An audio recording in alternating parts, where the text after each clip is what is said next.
இன்னிசை பாடி வரும் இளம் காற்றுக்கு உருவமில்லை. காற்றலை இல்லை என்றால் ஒரு பாட்டொலி கேட்பதில்லை.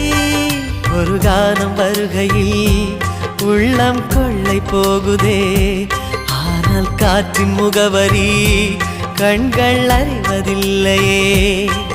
இந்த வாழ்க்கையே ஒரு தேடல் தான், அதை தேடி தேடி தேடும் மனது தொலைகிறதே.